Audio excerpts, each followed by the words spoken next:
I had no plans to make this flight review of Qatar Airways in economy class, yet the airline compelled me to make one.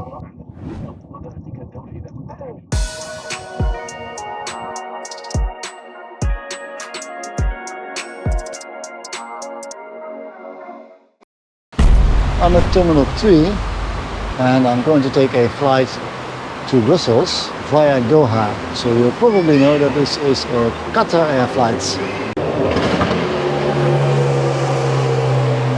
What an idiot. I haven't flown them before, so let's see what they do in economy class today.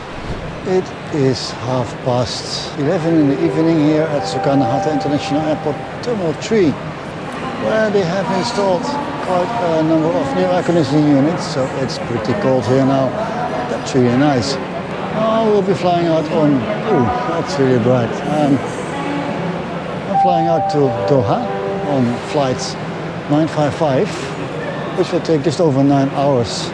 I'll have about 3.5 hours in Doha before continuing all the way to Brussels, which is my final destination of tomorrow. I haven't flown Qatar Airways before. I have heard about it, especially the people in business class that changed seats because of a plane swap. But I'm in economy class, so they can just put me anywhere and I'll be fine. I saw that over 200 people checked in on the first leg of this flight, so probably not too many empty seats.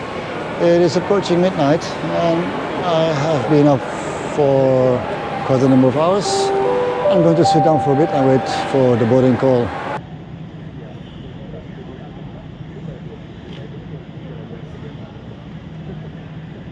Selamat jalan. Welcome to Qatar Airways, sir. Thank you, Miss. Selamat datang di Qatar. We're going across a large part of the globe on this connecting flight from Jakarta, Indonesia to Brussels in Belgium with a nightly stop at Doha.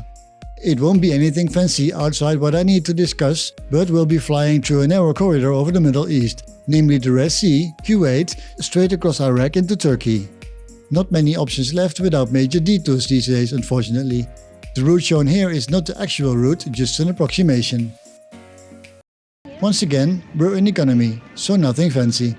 We do have more than enough leg space though, but maybe that's because I'm not that tall for a Dutch person, just average tall.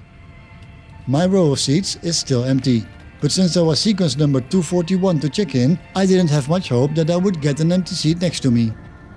A nice benefit of these relatively new Airbus A350-900s were until number A7ALK, which is less than 9 years old, is updated with better screens in higher resolutions and bigger size.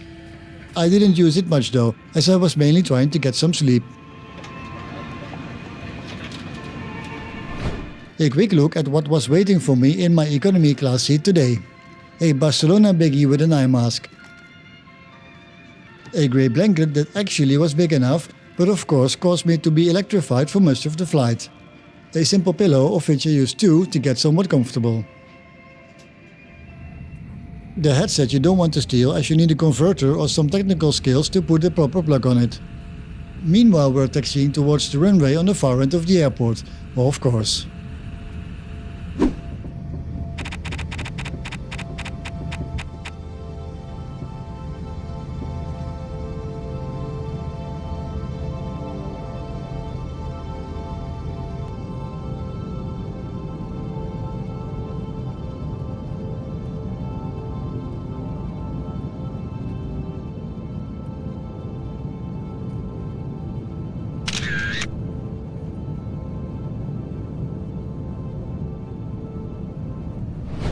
Under the evening review of the modern lighting on board our Airbus A350-900, staff handed out a choice of 3 meals for economy class passengers. As it was well past midnight now, I just wanted to have something in my stomach and a little red wine.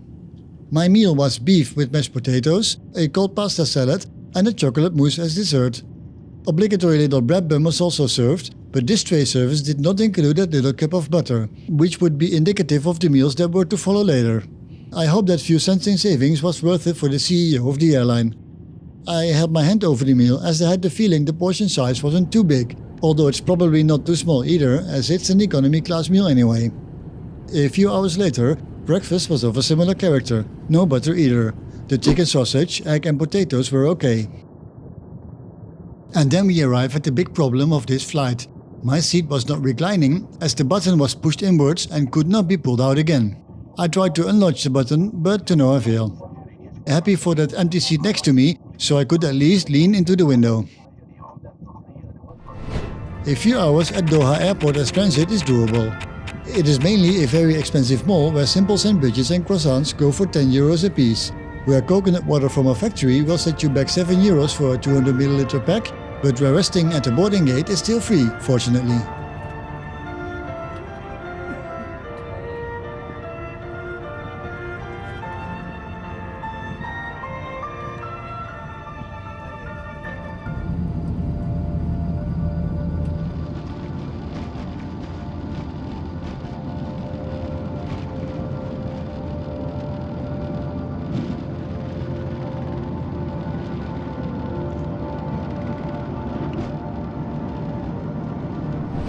Quite to my surprise, the second leg of my journey to Brussels, my seat was once again not reclining. The push button worked, but the seat did simply not recline. I noticed that others also had to force their seats backwards, so I tried that, but nope, my seat was broken again. To make it clear, I was seated in 28A on both flights. I selected it for the leg from Jakarta as it was free of charge and didn't make a seat reservation on the flight from Doha as they asked money for that. But the planes I was on were different ones.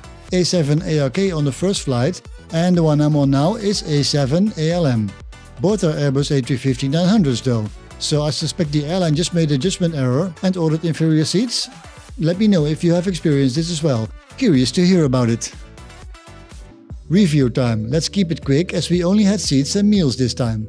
Ease of booking. Booked online and paid with a debit card. 4 stars. Level of comfort. Economy class on board of Qatar Airways A350-900s is good enough, but those broken chairs are not good to say the least. 2 stars. Time traveled. With a 3.5-hour transit in Doha, this was a pretty neat and quick flight. 4 stars. Cleanliness. The cabin was clean and the toilet looked clean and smelled fresh towards the end of the flight. 4 stars. Price comparison. By far the cheapest option around. Unless you want to do 2 self-transits, 3 different airlines and a much longer travel time. 5 stars. Meal service. Meals were better than expected, except they were missing the butter every time. 4 stars. All in all, not bad. I just hope they can do something about those broken seats.